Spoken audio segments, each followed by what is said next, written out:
Of course. The one day that I am not working from home, Konami decides to drop the ban list. So, unfortunately, this is not a live reaction since I was at work when it dropped and I already saw it. But just go over my thoughts, I guess, on it because it's kind of all over the place. So first off, we have the Forbidden. We have Imperial Order. That's the big headliner here that everyone was asking for. This is a good change and one that we all wanted. The card is extremely powerful, and once you set up your board and set it going first, you automatically win pretty much. It's just a poorly designed card. You shouldn't be able to just shut off the entire all spell cards with that minimal cost. Because like even though it affects you too, that's not gonna matter once you already have your board set up. Every time that I play Sword Souls at my locals and set Imperial Order, I just win. It's just nasty. So yeah, thankfully that card's gone. Hopefully it never comes back.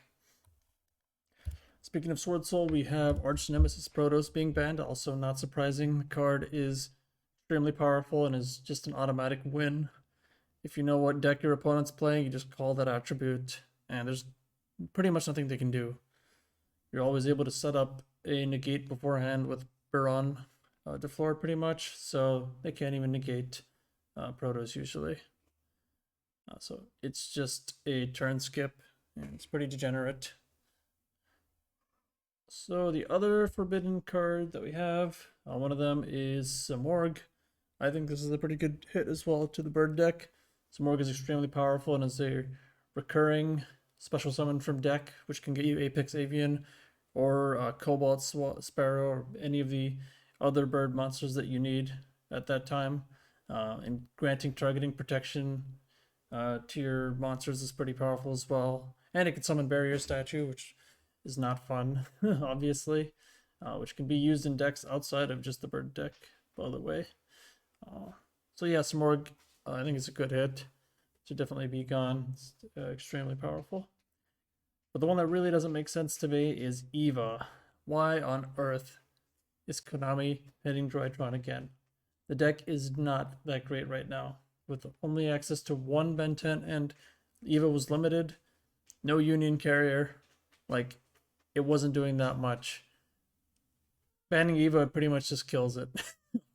Like, I'm gonna be real. I don't see the point in even trying to play this deck in real life anymore. Uh, it's really good in Master Duel because they don't have any of the hits, but banning Eva is just horrible. Like, just not giving the deck access to its negates, which is like the entire win condition.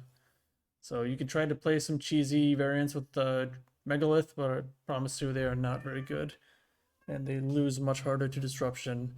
The deck really will not be able to go second at all. So yeah, that I really don't like this hit from Konami. Makes no sense. Oh, the limited list, we have Destrudo. I don't know what the implications of this are going to be. It's a weird card that can obviously enable some degenerate combos, I'm sure. But I think limiting it for now is probably fine. Same with Fairy Tale Snow, I would say. I'm curious to see what will happen with it. The fact that it's not once per turn is kind of crazy, but I mean, Grass Looks Greener is banned, so I don't know that you're going to be able to use it several times within the same turn. That being said, it will be pretty annoying to deal with, I'm sure.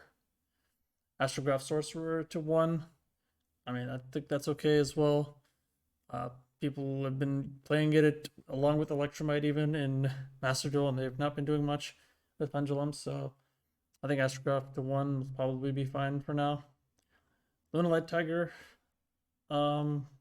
it's a pretty broken card in the fact that you can soft once per turn, you can bounce it back to your hand and keep reusing it to special summon, but they don't have access to like Orcust Harpor and like the most powerful parts of the Orcust engine. So it'll just be, I guess, pure Lunalights. I don't think it's going to be a very good deck still. This is, I guess, a needed buff to it, if anything. Slide to Starling to 1. This is also a really good hit, I would say.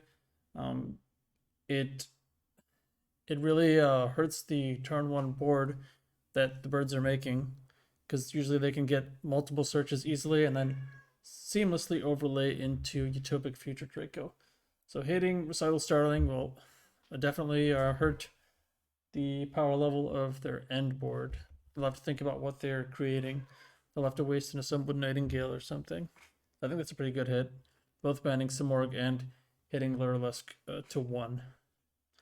So we also have Monster Gate limited to 1. I'm not exactly sure why. The only deck that I know of that abuses it is the Ruin Force FTK with Machina, but that only saw like competitive success once, and I don't think it's like taking over the meta or anything. But I guess it's fine to limit Monster Gate. But Pot of Desires, seriously, why the hell is Konami limiting Pot of Desires? This makes absolutely no sense to me.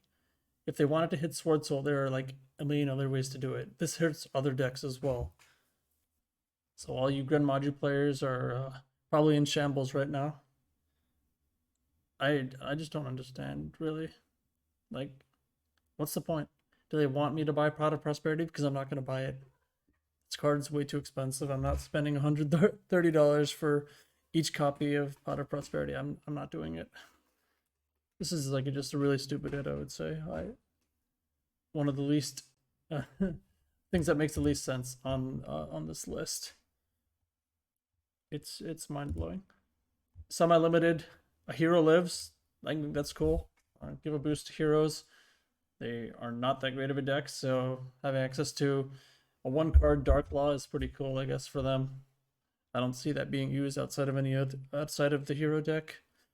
Fusion Destiny to 2. This hit also doesn't make much sense to me. If you want to hurt the DPE engine, you should be banning Verte. Like, Verte is most of the problem. It's not the entire problem with the DPE engine, but Verte has been a problem for a while and will always be a problem. It needs to be banned. I don't know why they're avoiding it by doing something weird like hitting Fusion Destiny to 2. It decreases your chance of hard drawing it by 10 percentage points, which is, I guess, pretty significant, but Verte, you can just make Verte. Like, you're not really solving the problem. DP engine's still going to be everywhere, running rampant. The Deer Servant to 2. I don't like this one either. I think it should go to 1. The card is insanely broken. It generates too much advantage for being 1 card. Like, getting you a search as well as a double pop or like schism setup. It's just a lot. It should be limited to 1, I would say. I don't like it being at 2. It's just weird. Circle to 2, that's fine, I guess. Go for it. Scapegoat to 2, okay, not gonna play it still. The restriction is too bad on it. Let's just go to unlimited. Hadronesi, cool. Nobody has been really abusing this card. Same with Red Eyes Darkness Metal Dragon. That's fine at 3. I don't know, are people actually going to play 3 of it in Dragon Link? I don't think so. Skullcrobat Joker 3. Okay, that's another boost to Pendulums. That's cool, I guess, for them. Etelity 3. It's not going to cause any huge problems, I would say. It gives a needed boost to Virtual World in terms of consistency because that deck is very bricky, I would say. It also opens up the ability to use it in other decks that otherwise wouldn't. You could summon, I guess, Ghost Ogre. That's one thing that I see people doing in synchro-based decks, but not even outside of synchro-based decks. You can just summon a hand trap from your deck. Is pretty cool. Raigeki to 3 is interesting. It's obviously a pretty powerful card. Some might wonder why nobody plays it.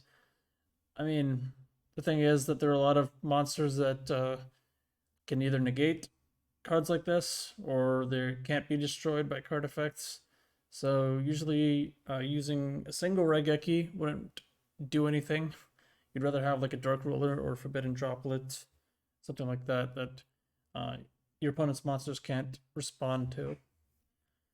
So having 3 might make it more played, I guess. We'll see. Since it's not once per turn, if they negate your Raigeki, you can just do it again. I guess that's cool. It's interesting to see how it will go down. And the one that is the worst decision on this list by far, I would say, is Skill Drain to 3. Konami, what the hell are you thinking doing this? Why? Please, somebody explain to me. This card is absolutely cancer. Like it's just read it. It's so unfun. It's so degenerate. It's like it's kind of like Mystic Mine, except it's in a continuous trap. Like you just don't get to play the game. Ugh. I don't. I really hate the fact that this card is at 3 and Mystic Mine is at 3. By the way, so um, I guess Burn players are rejoicing because they get to play their 0 skill decks and they can automatically win just by setting 5, activate Lord of the Heavenly Prison. GG, you just win. Good job, I guess. I already don't like it in Master Duel. Um, Being available in the TCG is even worse because of having access to Mystic Mine, and it just enables stalling and degenerate play. I this is so stupid. Like, why? Just ban it, or at least leave it at 1. But I would rather you just ban it because it is Imperial Order for monsters. Dare I say it? Ugh. Like you just pay one, you activate by paying 1,000 life, and there's no maintenance cost for it. It's so stupid. Like you get so much for paying so little. And in the decks that do play it, they don't really care about their monster effects being negated while on the field. Like thinking about prank kids, they activate in the graveyard. Who cares, right? Eldritch activates in the graveyard. He gains his attack boost, comes back to the field, and he's still indestructible. It doesn't matter that he's under skill drain. So it's effectively a one-sided floodgate in the decks that play it. They're not really hurt by it. This card is absolutely cancer. I strongly disagree with this decision here. Konami, what are you doing? Do you want us to play Master Duel? Why not just say it? Just say you want to play Master Duel. Because you're gonna make me want to play Master Duel now. Just to not play the TCG. Genius, I guess. Man. And also on the Forbidden list, there are some cards that are missing here. One Mystic Mine, obviously, that I mentioned. Doesn't matter that it's not a top tier deck or anything. It's degenerate. It should not exist in the game. It should be banned. Same goes with Artifact Scythe. Also degenerate. Unfun. Lingering effect. It's pretty much like Protoss, but for some reason they think Scythe is acceptable. What else am I missing here? I guess Harpy's Featherstorm would be up there as basically a turn skip that you can't really do anything about unless you hard draw red reboot. If you're gonna make these cards like skill drain at 3, why not give us triple Harpy's Feather Duster or something, something to counter this crap, right? Yeah, they're missing Artifact Scythe, they're missing Verte, and Mystic Mine. Those are the main things. Off the top of my head, was there anything else that needed to go at this point? I don't think DPE itself needed to be banned. I think hitting Verte would have been just fine. Yeah, I think that is all I have in terms of thoughts about this list. It's a mixed bag. Something's good, something's really, really bad. I don't know if this format's going to be very fun in the TCG. It's going to be a lot of set 5 pass, I'm predicting. And you're just going to be losing to floodgates. Ugh. God damn it. Alright, well, that's it. So, thanks for watching. Peace.